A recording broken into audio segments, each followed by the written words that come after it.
everyone. Welcome to the first online summit of Creators for Climate in 2021. Bum, bum, bum. You're here. Yes, amazing. So before we begin, let's share some practicalities. There were like over 200 people that signed up for this. So let's make sure that we are all on mute and only unmute yourself when speaking. This is an interactive event, so we really want to hear your voice and we want to hear from you. The chat box is yours, so feel free to drop your handles and introduce yourself and mingle there. It's your free space to share. And in our actions with Creators for Climate and Extinction Rebellion, we use a few non-verbal communication tools just to understand the temperature in the room. So if somebody is saying something that you really agree with, you can use this to state, really agree. Can I see some hands just to test if this works? Yes, hello, you're agreeing, amazing. If you have a question, you can share that in the chat and Aliyah, our impact producer, will help you unmute so you can share that question. And you can also raise your hand old school style so we know you really have something to share. And the last one is a little bit more personal. If someone's sharing something that you feel, you can put your hand on your heart to say, I feel this. This is beautiful. And lastly, this is a safe space. So it's a space to dare to ask stupid questions because stupid questions don't exist. So yeah, let's embark on this journey together. Here we go.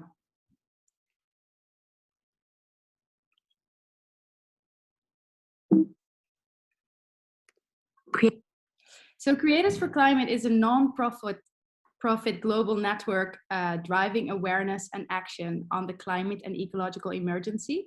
We are an entirely volunteer-run initiative. And here's a little intro to what we do and who we are.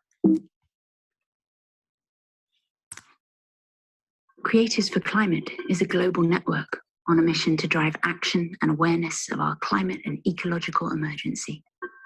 We're an ecosystem of brains that has the power to change the world. We're looking for more creative and beautiful minds, willing to learn, imagine a better future, and act on the climate crisis. We're a living network of interconnected and communicating roots, working in symbiosis. And we want our numbers to mushroom. More brains always make things better. So whether you're a scientist, designer, activist, performer, developer, farmer, strategist, filmmaker, brand specialist, writer, investor, engineer, policy advisor, or simply a passionate human, we want you to join us. Because creative thinking is going to save the planet we call home.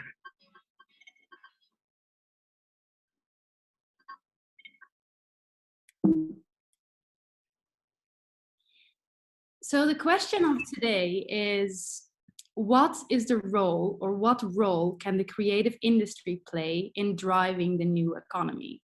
Yes, it's a very ambitious question. So luckily we have amazing speakers lined up to join us and help us see this question from different angles.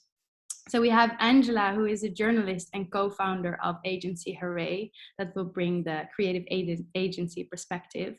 Samuel, action coordinator at Greenpeace, showing us the angle of civil society. And Cristian, partnerships and stakeholder engagement lead at Fairware Foundation, as our sustainability expert.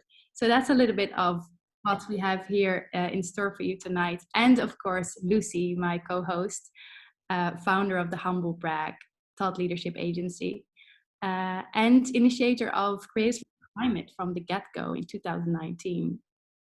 So Lucy, would you like to share something about how it all started?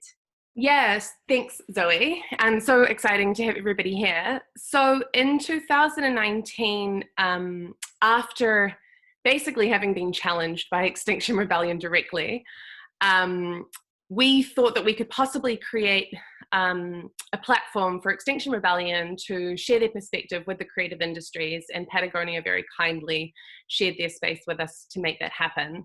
And we called the event Creators for Climate. And it was really an opportunity to create a platform to have an honest and challenging discussion around taking action on the climate emergency, away from notions of conscious consumerism. And it was a really honest space. And the audience turned to us and said, we're in, what do we do next? Which was kind of surprising. So it generated its own momentum as, let's say, an initiative in and of itself. Zoe, I'll ask you to go to the next slide. And on the back of that event, we thought, well, what can we do? We've mobilized people. A lot of agencies, a lot of individuals are willing to step up. And of course, this is the question that we're all here to ask today. What can we do? It's not easy to understand how to create positive impact.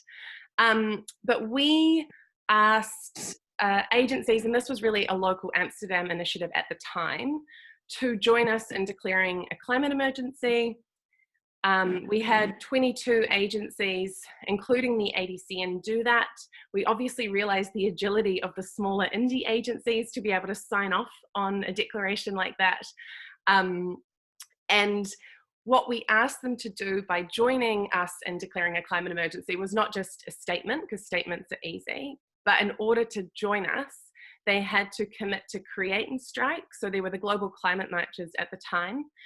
So giving their staff time off to participate, but also to create creative executions, to visualize and put their talent to good use, but also to join the Creative Climate Disclosure, which is initiated by Change Agency for Terra, calling on agencies to declare where their money comes from, including fossil fuel briefs. So that's what we did in 2019. And what it led to was more than 200 creative executions, just from both agencies, but also individuals wanting to get involved. So we realized there was this momentum behind driving change. We built a volunteer team of more than 30 strategists that wanted to take action, and we sent more than 10 briefs to this audience. In 2020, we changed tact a little bit. You have to remember that this is a volunteer initiative. These are some of the creative assets in the streets, but Zoe joined the team. So Zoe, I'll let you reflect on 2020. Yes, so what happens in 2020? A global pandemic happened. I joined Creators for Climate off of the second summit at Patagonia, which was called Action Works. And I learned that it did work. It was quite a shift for me working at Ridley Scott Creative Group back then, and then really going into what is going on with this climate emergency.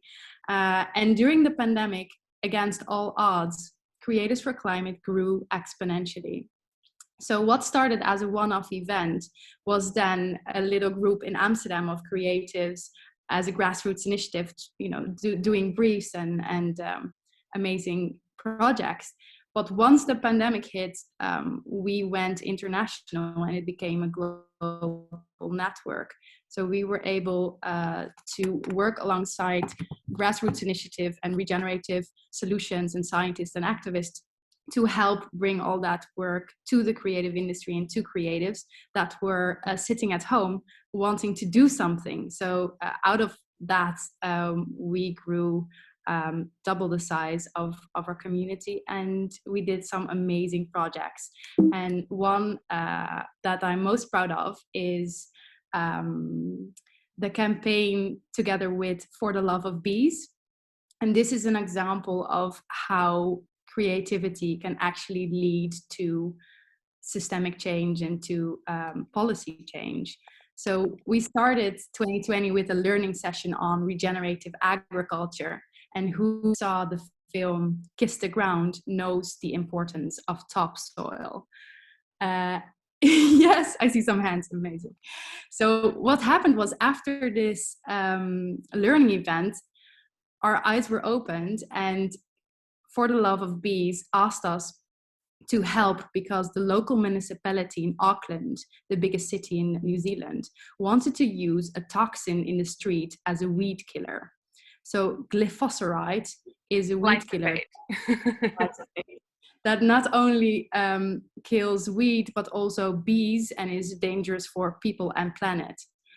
So we called out to our creative community to ask them for creative assets and posters, and we had a wave of amazing creative work coming back, which was shared on billboards and hand high by activists in the streets, and that got national media coverage.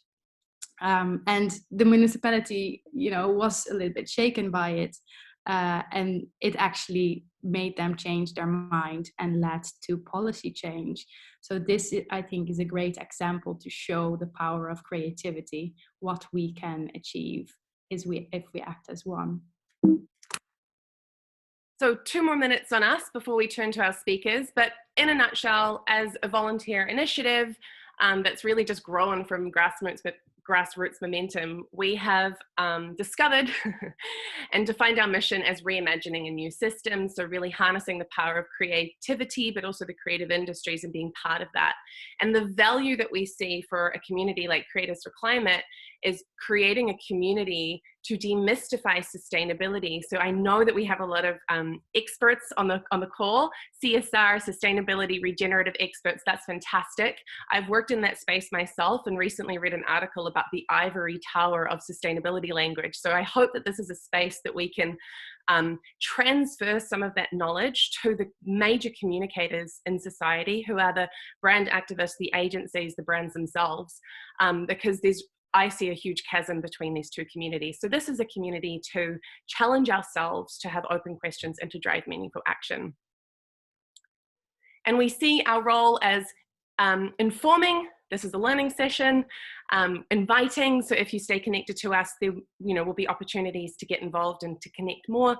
And we also want to use our power, platform, and influence to initiate campaigns, not just for any old sustainability brief, but really for those set to drive systemic change. So if you have an idea or you are working on an initiative that you think is really part of the solution, we are happy to use our time to support that. So that's it from me. Zoe, I will hand it over to you. Yes, so today's question is, what role can the creative industries play in driving the new economy? And I would love to invite Angela to give her perspective on this. And afterwards, there's room for one question. So Angela, the floor is yours. Hey, everybody. I'm going to start by telling you a completely unrelated story. In Sumerian times, which was, I'm sure a lot of you remember Sumer. It was the first culture that we know of that had developed writing. There was a goddess called Inanna, and Inanna, like a lot of goddesses at that time, had a duality about her. She was the goddess of love, but she was also the goddess of destruction, because everybody who has one always has the other. And one day Inanna got into a fight with a mountain called Elbe. I think he said something to her. I think he called her dramatic or something. So what resulted was this really violent fight. and the goddess of love destroyed him. She razed him to the ground. There were tears in the earth. Like she made a meteor where that mountain was. And she was very proud of it. And then she went to talk to her father, who was the head of the pantheon of gods, the sun god An. And An is like Inanna's biggest fan, because Inanna is like his strongest kid. So she tells him about this fight with Elbe. And there's no reason for her to think that he's not going to be happy about what she's done, because he's always thrilled about what she's done, because she's his fave. But An gets kind of weird about it. And he's sort of like, I'm sorry, Inanna, you're gonna have to like walk that back. You're gonna have to bring that mountain back to life. And this is very alarming for her. And he does not explain to her why he does this. But the actual reason why An does this is because Elbe has something on his mountain that An has never seen before. Elbe has at the top of his mountain a garden. And the garden is always perfect. Everything is always blooming. It is a perfectly sterile environment that is completely hermeticized from the rest of nature. And this kind of magical garden has sparked an idea in An's mind. What if we could be What if we don't have to be subject to the volatilities of nature, and in some ways to the volatilities of this kind of whimsical woman who has these dualities inside her? Less than 1,000 years after this story is first recounted, it's recounted by Enheduanna Inanna's priestess, who incidentally is the first literary writer in all of human history. We have the design of Abrahamic religion. This is kind of important. Elbe's little garden is the precursor to the Garden of Eden. And if the origins of Abrahamic religion are important, they're important because they're part of a series of stories that are called Laurasian Myths, which is sometimes what people like to call humanity's first novel. Basically, they're myths that are united by a story arc. The world is created. At the end, it's destroyed. Usually there's a fight with a dragon, and often in the middle, there's a flood because man was too arrogant. In Abrahamic myth, though, you have the development of a god who is not part of nature. He designs it outside of himself. And because we are designed in his image, we are also outside of nature. This is like a really important 1,000-year period, this period between Enheduanna telling this Inanna story and the design of Abrahamic religion, because essentially what happened in this period was what people often say is the moment when we decided we could be separated from nature. We created a cut between ourselves and nature, and that created in us a trauma from which we have never totally recovered. Abrahamic myth is not that old. It's about 4,000 years old, and humans have actually been telling stories at least 15,000 years.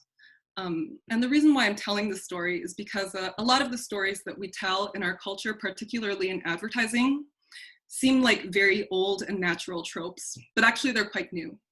And a lot of them come from this culture of Laurasian mythology. There are a lot of things that come out of Laurasian myth that seem natural to our way of thinking that are not that way at all. For example, the hero's journey, or this idea of you see this a lot in pandemic times, journalists talking about how we're destroying the world. The world is ending. This is actually a very common feature of Laurasian cultures. We like to talk about that a lot. Or even phrases like save the bees. We always tend to kind of talk about things in terms of us being stewards of nature instead of being part of it. In Philippine culture, we don't, in the Tagalog language of Philippine culture, we don't actually have a word for I, which was also quite a common feature in many pre-colonial communities. We had a phrase that was kapwa. Kapwa means me, but it also means us. And I really like this phrase because basically what it means is that there is no me without the community, and thus without the community does not exist without its ecosystem. All of these things are interconnected systemic entities. But it's also a little bit more personal. There is no me without you. And that kind of means I can't make myself more important than you. It's a violation of my own essence. And I think that that's something we've often lost in a culture where a lot of things seem very zero-sum and growth-oriented. The truth is, and I think that we very much feel this in pandemic times, we don't operate based on a community structure anymore. Or we do have communities, but they are functionally operated by corporations. That's unfortunate. It's probably unlikely to change in our lifetimes. But if our communities are functionally operated by corporations, what does that make of the storytellers? Storytellers have really important roles in communities. They are often the doctors of communities because stories were a form of healing. Did you need internal healing or external healing? And also, is the disease that afflicts you a personal disease or is it a community disease? A story is an extension of the medicine of the land. So if corporations are functionally operating our communities, that gives advertising a really important role that it totally did not ask for. One of the reasons why I love advertising is because everybody hates it. Everybody says that they're inured to it. They totally ignore it, but they just love seeing ads from when they were kids. I love that. Like Millennials are just like, we're in love with anything that makes us nostalgic. Like, give me a glowworm ad or those really old Barbie ads. Advertising underwrites a lot of really important technology, but it also underwrites community behavior. It tells us what to love and what to fear. It taught us how to be teenagers, what to desire as adults. You can look at the ads from any culture in any point in time and know exactly where those cultures' values and neuroses are. And one of the interesting features as well of advertising is that it also labors under a complex. Ad agencies tend to think that they're not that powerful, that we're always the easiest ones for clients to fire, that we can't really challenge clients too much because in the end our work is subjective. It's not a big deal if the client says no to us. But this power that we have is really important because we are the keepers and the designers of community stories. We are the ones that remind people who they are and who they want to be. So that's a role that should be assumed, especially when it's assumed at scale. So just to close things out, because I know I don't have piles of time. Thanks, Angela. That's a really beautiful perspective. Wow. You want to close that with a last sentence, or are you ready for some questions? Yeah, there are a couple of ways that you can kind of think from the perspective of an agency about how to missionize those ideas. The first thing that I would say is in your agency or within your brand side, make sure that your values are missionized. Values should not be like soft guidelines for proper behavior. Values are compasses for how to survive over the long term. So make sure that behind each value, you understand the story that's being told there. And also really think about the kinds of stories that we tell, not only in our enterprises, but also in our cultures. Because remember, we tend to tell the same kinds of stories over and over, and we've been telling the same kinds of stories for thousands and thousands of years. Sometimes it doesn't feel like we have other stories to tell, but that's only because the main stories that we've inherited are the stories that we've inherited with our systems. They were the most convenient stories for our particular culture's way of being. There are other stories out there, and you can find them. Particularly focus on the hero's journey. It was not always the case that humans were the heroes of everything or the only entity worth speaking to.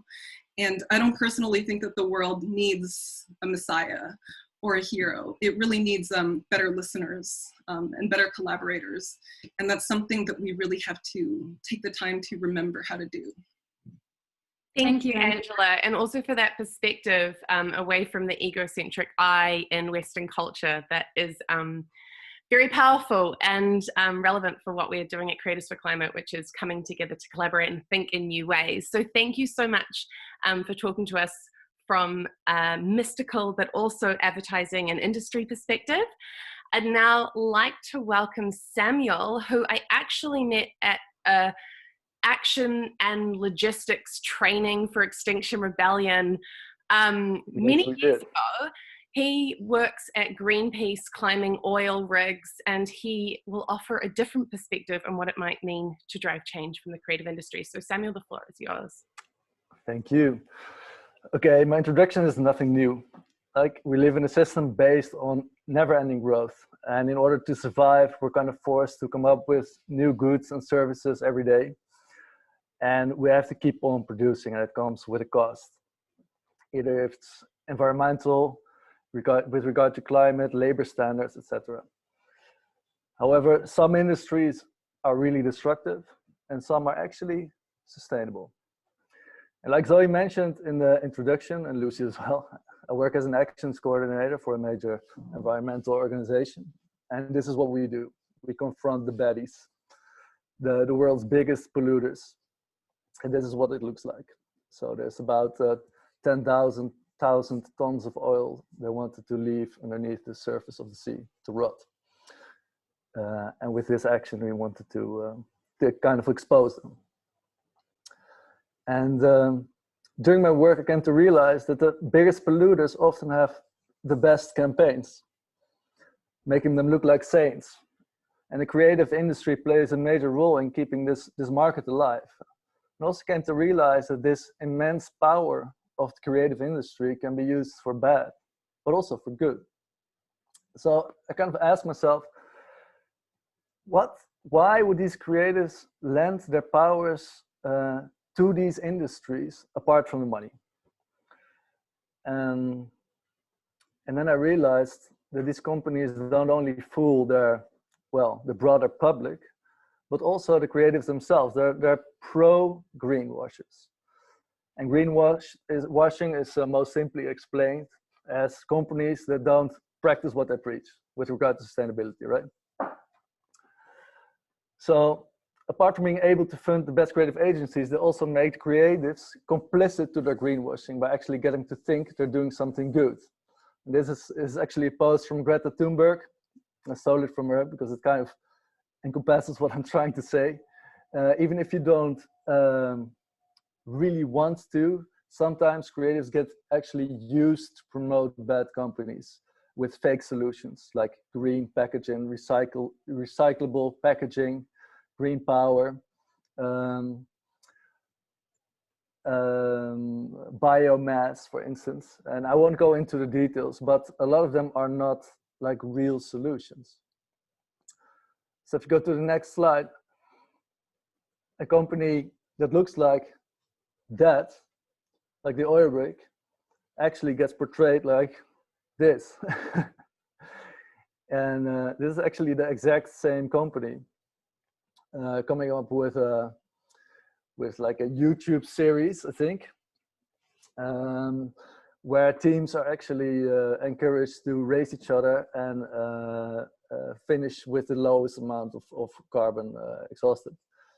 But this is done by a company that actually spends around 3% of its revenue in renewables, which is basically nothing. And train travel or traveling with a bus is actually excluded from this whole show. So their actions don't comply with how they want to be portrayed. So this would be a perfect example of greenwashing. And I will give you a couple of more examples. So this was in Amsterdam, my hometown. I still live there. It was a major billboard on the side of the market, one of the main markets, by this famous brand, Coca-Cola. And I think a lot of you would probably love to work for this company. And it says, don't buy Coca-Cola if you don't want to help us recycle. And now they're actually trying to put the responsibility of recycling their plastic waste on the consumer. And this is the #1 plastic bottle producer in the world, the major contributor to the plastic soup.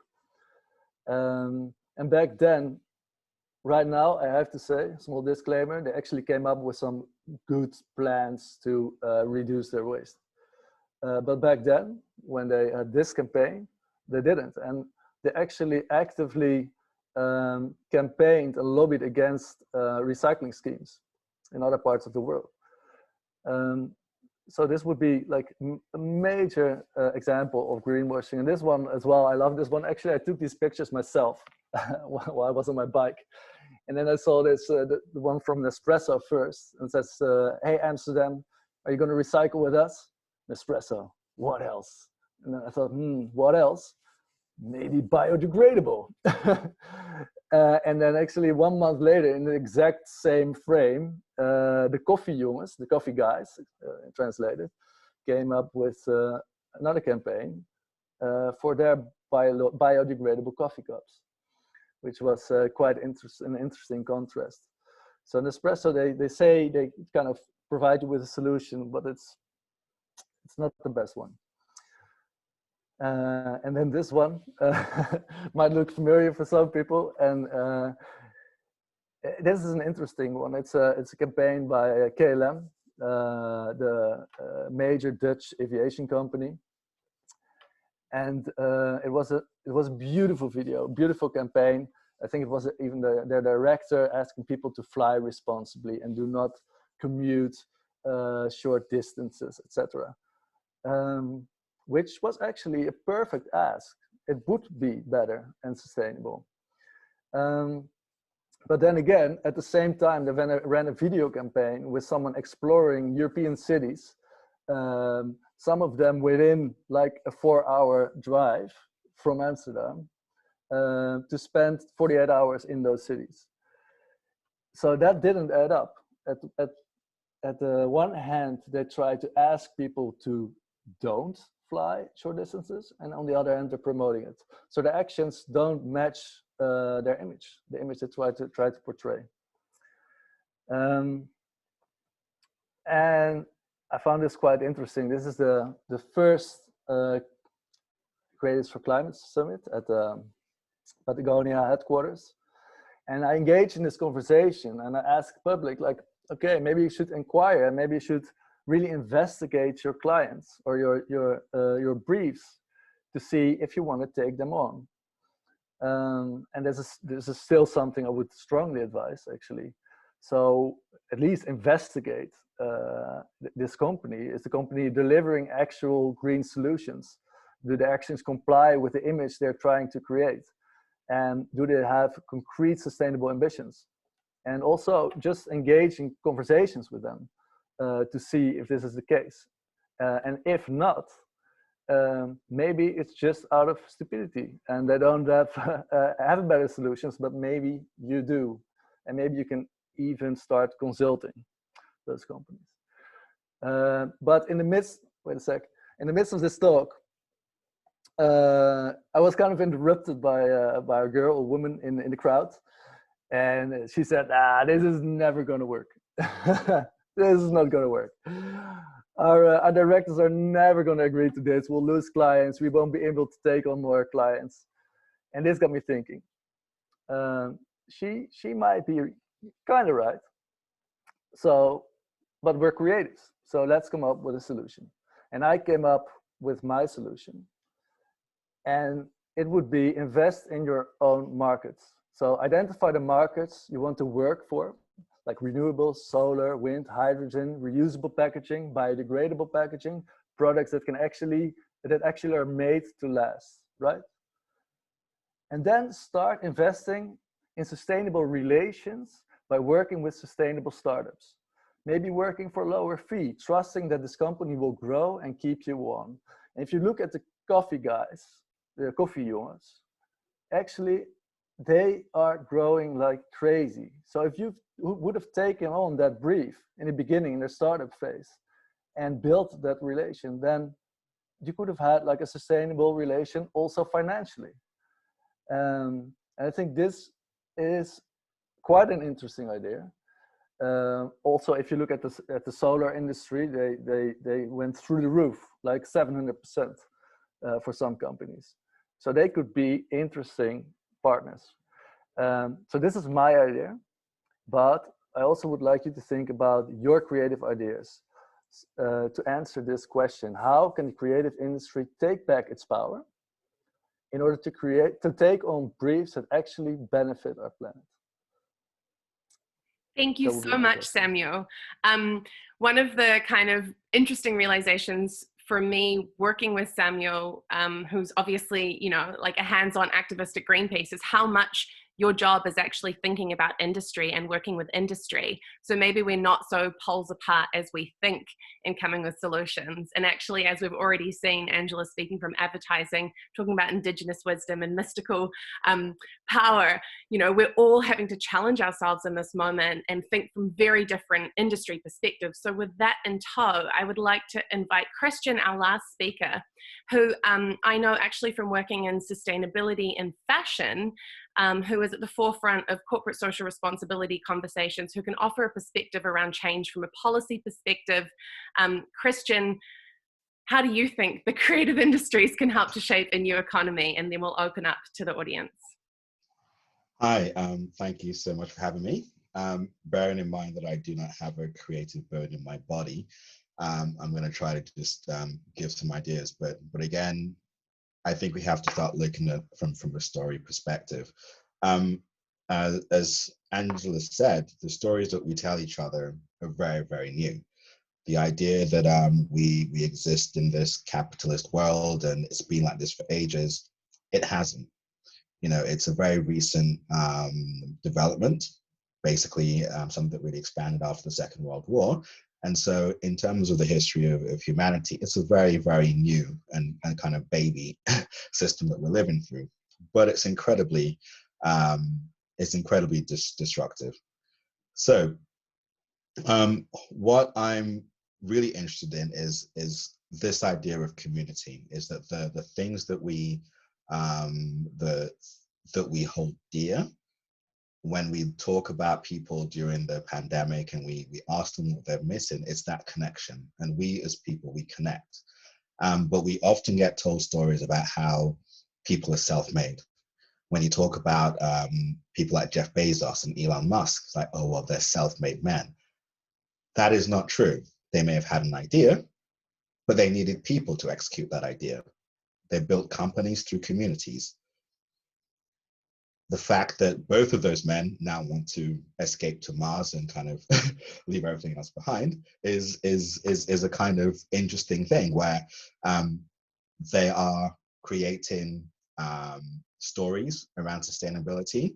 Elon Musk has created this electric car and then, you know, laid all the plans for open source use, which actually wasn't the truth. Again, that was a communication kind of a sleight of hand.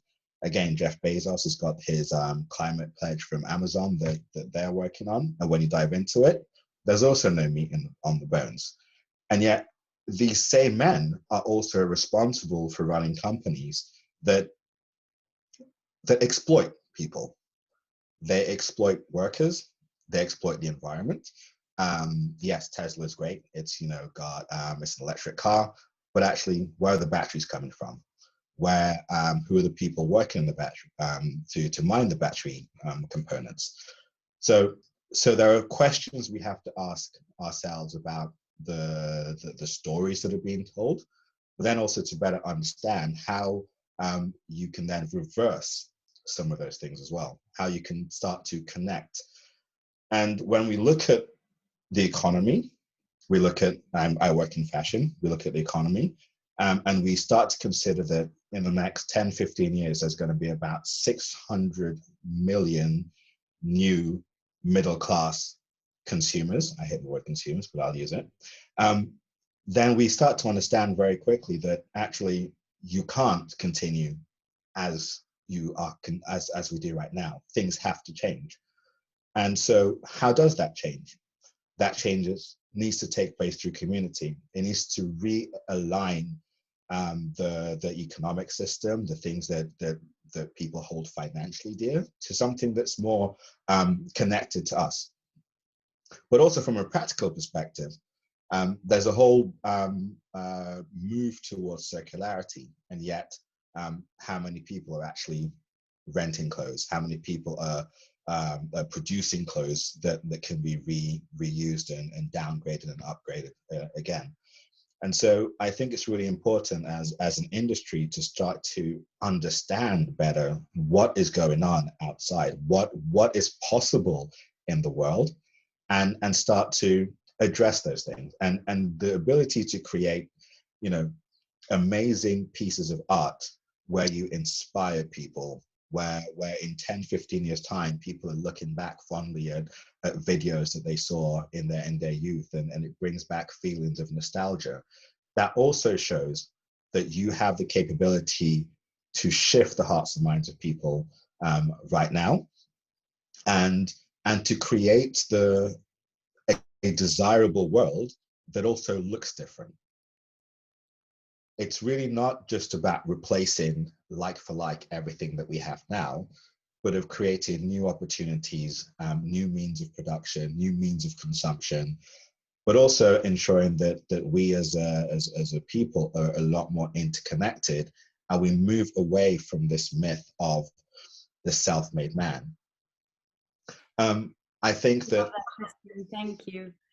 No? We have to be a bit mindful of time because we No also problem. want to hear from our participants. But yes, instead of, you know, going for winning, I think we should all be winners, because it only works when we collaborate. And I'm so agreeing with you that collaborative action is what is needed. And I'm really curious to hear from everyone that's participating in this call, what your thoughts are on the role that the creative industry can play in driving the new economy. So we're going to go a little bit wild here, and we'd like to give the floor to you.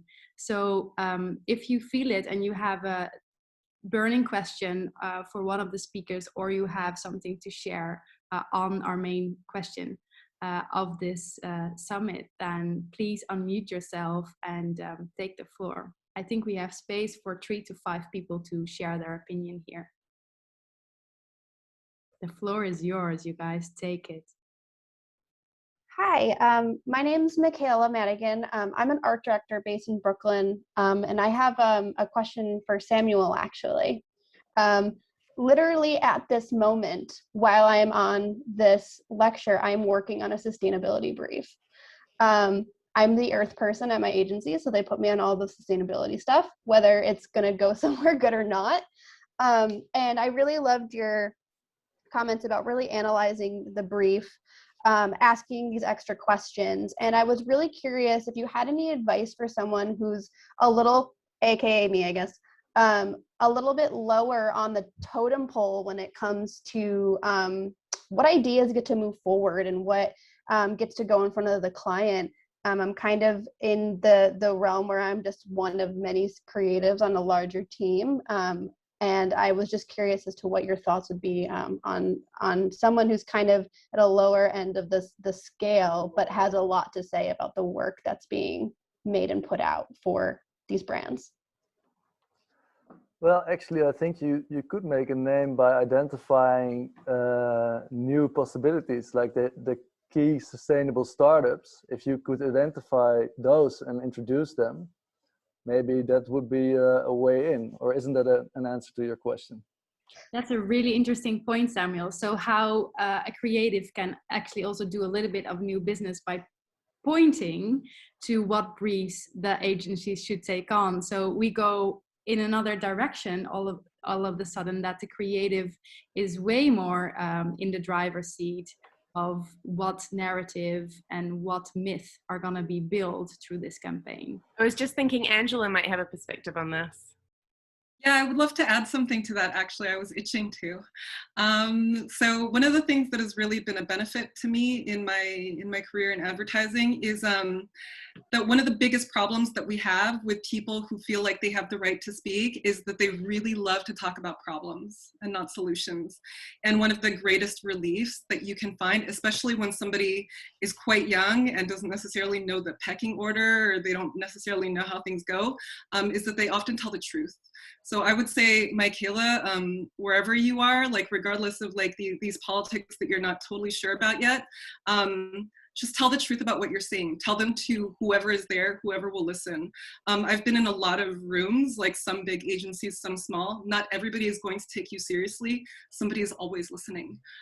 They might fight about what you've said behind closed doors, but people are always listening to what you have to say. And it's going to make a big difference, even if you don't necessarily know that. And also, it's funny sometimes, you know, in the outside world, we're celebrating youth, we're celebrating diverse voices, we're celebrating the challenger. And yet when you open, you know, into the world of work, sometimes that isn't reinforced. So I would also encourage you just to remind people of who's coming with the solutions in 2021, which is probably you. Thank you, everyone, for all of your really thoughtful answers. Those are really helpful as I continue to approach this project and the projects that are going to come for me in the future. Thanks, Malika. I'm also curious, Aliyah, who's been curating our chat box, what's been going on there, and if there are some questions that have been held for people that maybe don't dare to speak up yet. Could you pick someone? Hi, Zoe. Thanks for that. Hi, everyone. So there's a lot of like amazing conversations that's taking place in the chat, right? But here's the question that, you know, that's going to be thrown out. How can, you know, individuals can help, you know, the creative industry to keep brands accountable, or how can the creative industry keep the brands accountable? I think that's one for Cristian, possibly. Oh, who's muted? I'd unmuted myself. Keeping brands accountable, that's hard. I'm finding that really hard in my role right now, and I think the first thing as a creative is knowing your subject matter. So this doesn't mean that you have to develop deep assessments of people's environmental and social strategies, but know who you're dealing with, know what the key issues are in those in the specific industries. Know that if you're working with someone who is sourcing from Ethiopia, that there's a war going on, and that things might not quite go to plan. So first of all, know your shit. And then secondly, ask questions. I put it in the chat right now. Just ask the simple questions, ask the obvious questions, because they're invariably the questions that most people around the room want to ask, but are scared to ask because it might seem stupid. And if your mother taught you anything, she would have taught you that there are no such things as a stupid question, and there really aren't. But you can get some really, really good responses from asking the very simple questions. And then I think part of it, as Angela said, is if you have these notions embedded in your mission, you will smell the bullshit pretty quickly, and you will be able to make a decision on whether you want to continue or not. But then that is your decision, and you will know what's going on, and you can make a knowledgeable decision as opposed to going in blind and then kind of getting kicked in the teeth later on. Thanks, Cristian. I'm also quite curious on all the participants here in this call, if you have any statement or question that you want to share with the rest of the group. As we're all community, let's use this collective intelligence we have going on here to see if we can find a call to action for this collaborative action that we could do together. I see a hand from Stephanie. Go ahead. Yes, I have a little a comment to the previous question, actually, because I'm working in brand design agencies. So we, of course, we advise the brands, talking about ESG and all this. But the question is, if we turn it the other way around, or the client would ask us, like, okay, so what is our return on invest on that? So talking about changing perspective, having a mindset change of the industry, of our clients, of people, of course, we need to make the movement. I totally agree with that.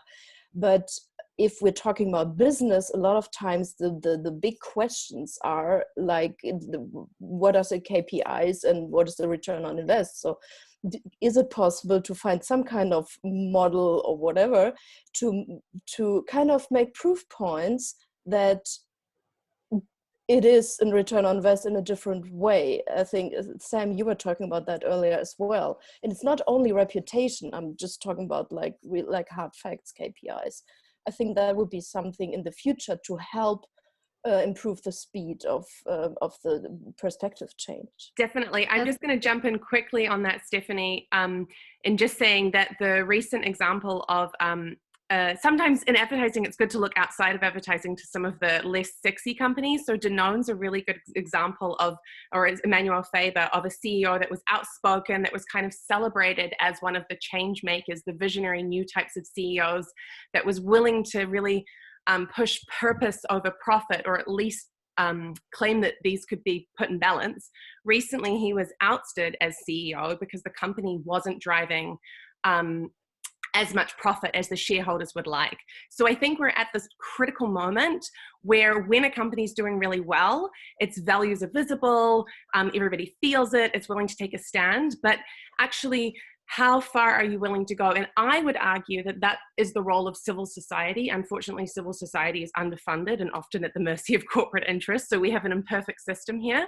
I'll leave it at that. Samuel, Angela, Cristian, invite you to respond to that question, but really good one there, Stephanie. May I say something about that, actually? Go ahead. In my experience, people, it doesn't really matter who, but let's say clients, they always want to be seduced and reassured at the same time. And agencies tend to fall on one of two sides of this. They're like really sexy one-night stand agencies that tend to do really sexy things, but just once. And then there are the agencies you marry, right? Like the big data agencies, like the big 4 agencies that are super boring, but they have all the resources, and they can like, they have the consultants, and they can like really reassure you. But very rarely in agency dynamics does a client find both. What I would say in response to what you said, Stephanie, is that I would double back down on this idea of just making sure that your values are really important and not just really pleasant guidelines. So I can only speak from experience, really. In the case of Hurrah, we have values that we revisit every year and that we talk about really seriously. So cross-pollinating your stories, making sure that diversity is a value across all parts of the production line, making sure that nobody gets left behind, like especially in esports, like really thinking about who your story is actually not talking to, because esports tends to exclude a lot of audiences. And there are lots of reasons why we do that. This serves a few purposes. The first is that clients really come to us because of this particular values distinction. So we have found that this already filters clients. But once clients are in the door, we still have this problem that you have evoked. Clients have their own stakes. They don't always control what they want, particularly in Europe. They often have parent companies that are American and don't really care what the Europeans are doing. So they're subject to other interests that they don't know about. So they often feel quite helpless. And to return to this idea of KPIs, very rarely in any situation do clients ever know what their KPIs are. I think no matter how sexy an agency is, and I always hope an agency is a really good storyteller, it's our first job, but that's not our only job. We should always be able to storytell really well and back up those stories, but also reassure, like be the really sexy one-night stand that you also want to marry. This is really sexist. I'm so sorry. I hate that I'm doing this right now. But what I'm trying to say is that it's always our job, like in addition to being sexy, which is what all agencies want, that's fine, totally be sexy. It is also always our job to make sure that when the clients don't necessarily know what their KPIs are, we walk them through that process. Okay, kind of sounds like this is what you want. This is what these KPIs look like. In the particular case of profit versus values, I think it is also the job of the agency to be the strategists and the thinkers about that. Okay, so values, I think there's a very strong case to be made. Like a lot of people talk about like, oh, well, we have to make money in the end, blah, blah, blah. I think there are many examples, like endless examples through history that shows like, if you're a company, you really want to be on the right side of history. Like you get spanked really hard if you're on the wrong side of history. So there are really strong cases to be made to demonstrate that maybe you will not make a profit so very quickly, but if you can demonstrate even by doing little things in your corner, not everywhere, but even just departmentally, that you are making incremental changes that lead up to much larger production changes over time, we can optimize for that. The money might come in less slowly, but we can also develop a plan with you over 6 months, over a year, for how to demonstrate and how to exploit those types of opportunities and show people what you're doing. I think there's a very strong case to be made as well for that. It's just really good for employee morale, particularly in COVID times, because people want to feel like their work means something.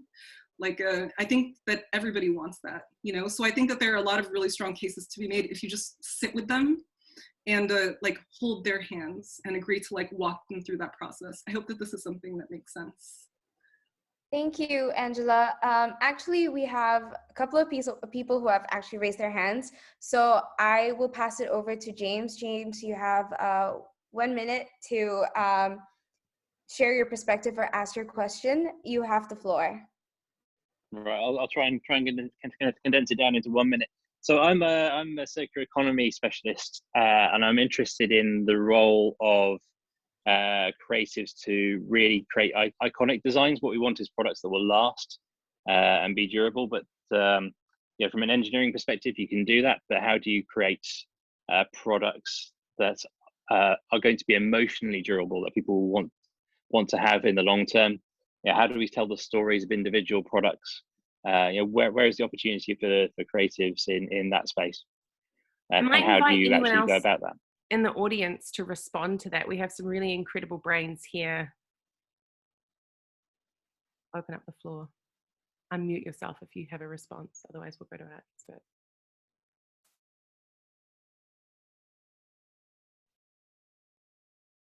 I'll take that, sure. I think that reinforcing the dualities that were in the story Angela told and Cristian alluded to is one of them. Softness, curves, inclusion, definitely. Thanks for asking the floor. I see a raised hand by Derek as well. Derek, would you like to share your vision or a question? Yeah, it's just basically bouncing off something that both Angela and Cristian said, which is having the courage to speak out. My experience of working in advertising has very much been that advertising agencies' values are whatever clients want them to be, and that they tend to be incredibly fickle, which has kind of left me feeling quite dismayed many, many times. And the one thing that I've noticed is that if you can find the courage to speak out, and it really does take courage, but if you can find the courage to speak out, I'm finding more and more that clients are more open to having these conversations than the agencies are. And if you can then connect with the client will then in turn put the pressure back on the agency to get on board. So it's just a little sort of insight that I thought that I'd share, is that first and foremost, it's have the courage to speak out and then connect with the client, because if you can get the client on your side, the agency is forced to follow. I absolutely agree with that, Derek. That's beautiful. Yeah, short personal story. When I worked at RSA Films, at some point I said, okay, you guys, I'm going to dedicate my Fridays to the future. If Greta Thunberg is doing this, how is it possible that me as a professional is like, no, I have to work? Like, I said that I'm going to volunteer my time to Creators for Climate every Friday. And out of that, I learned so much that now I'm co-director next to Lucy, and I'm totally into this. So it can also really be a pathway, to grow as an individual. So speaking up really pays off. And I just to echo that, I think that there's power in niche. So also, if maybe your objective is to become a multinational corporation, in which case you might find more conflicts within, what clients to pursue and how to create change. But if you are really committed to being part of this movement, there are enough businesses and individuals coming along with us that I think there is a power in saying no to certain types of briefs. We have hit the end of our hour, but it's just getting really juicy. So maybe we'll give it to Alia to source 2 more questions before Zoe wraps this up. Thank you, Lucy. There's actually a really interesting question that is in the chat by Rosie Dodd. Rosie, would you like to unmute yourself and just kind of throw out your question? Hi, yeah, sure. So my question was, what role the creative community could have in trying to change corporate and individual perspectives from being reactive to sustainability pressures to rather becoming proactive.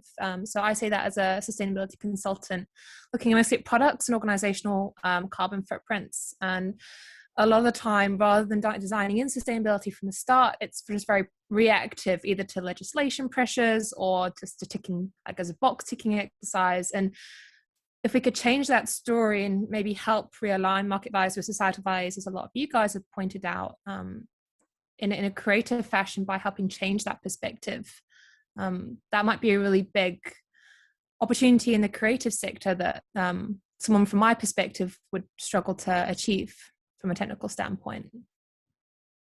That's really interesting, Rosie. So could you clarify how the creative industry could help?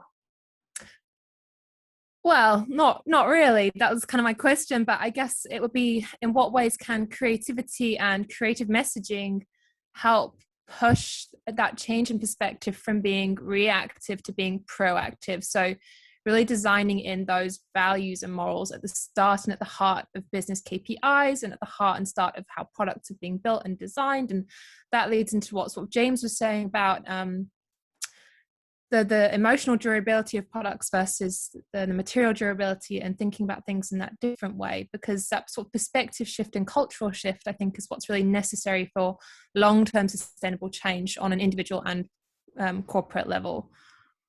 One quick response would be, often I think the starting point comes from a consumer insight, and I've heard that a lot with brands saying, well, consumers are looking for this, consumers only want the cheapest product, et cetera, et cetera. So I wonder if we switch the starting point. Cristian, I see you laughing. I'm going to invite you to respond to that.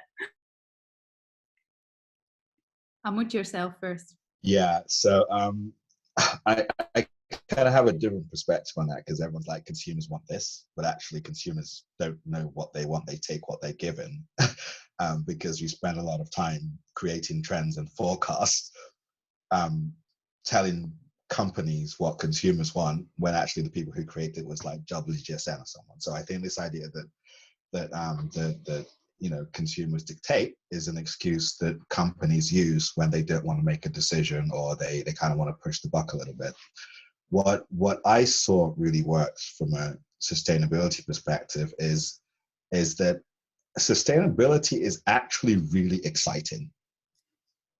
When you look, I know I'm kind of PG converted here, but when you look at some of the innovations taking place, that's where I think you can get people really excited and interested in being part of the solution and trying to integrate things into their companies.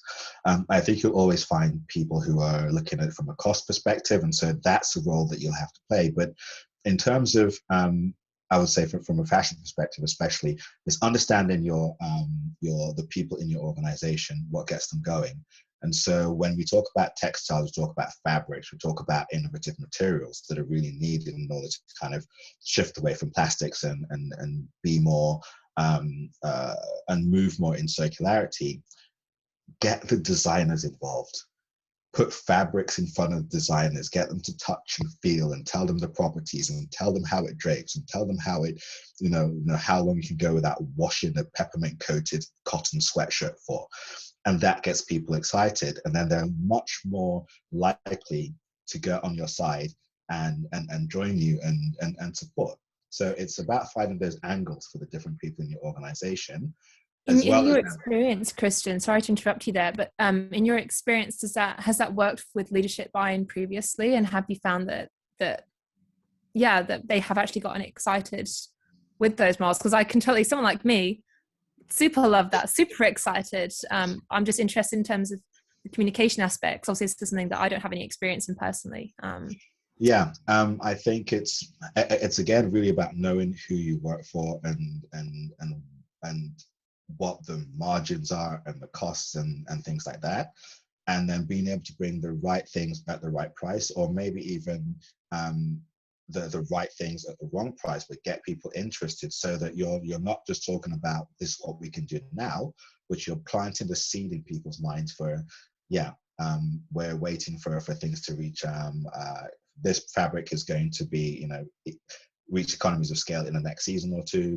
We should keep that in mind, blah, blah, blah. So it's really about, again, understanding your organization, figuring out the things that really get people going in key decision making, and just keep on pestering people with things that are innovative and exciting, and things will land. And it's not it's not overnight. These things take time, but there are really exciting and wonderful things that are out there. There's lots of scientists, lots of technicians working on these things that need to be adopted.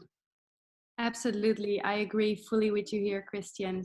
And I think it's partly also Creators for Climate that can play that bridge between, on the one hand, the creative industry and creatives, and on the other hand, activists, initiatives and scientists, because there's so much amazing scientific work gathering dust on the shelves of scientific magazines, and at the same time the myth builders and the storytellers are selling sneakers. So can we create this bridge together and start telling the stories that will shape our future? This conversation is so juicy, you guys. I would love to continue. However, we're already a little bit over time. So you are all very much invited to join the Creators for Climate community on LinkedIn. drop on in and continue this conversation with us. I feel like we are about to hit on a gold nugget that wants to open up.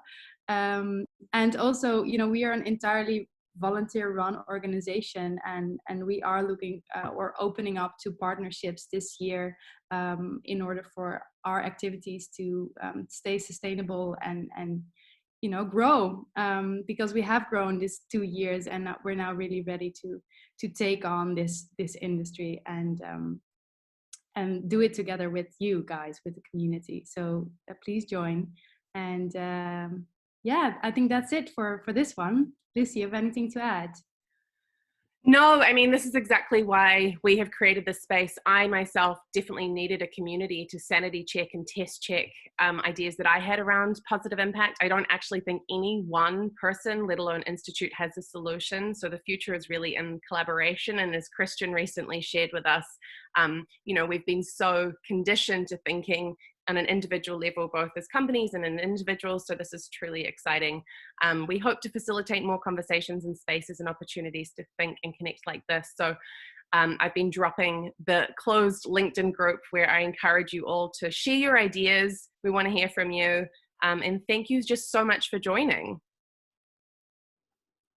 So feel free to unmute yourself all and say hi and bye. And thanks so much for joining. This is so inspiring. Thanks for listening. Great conversation. Thank you. Thank you. Bye. Much. Bye. Thank you. Thank you so much.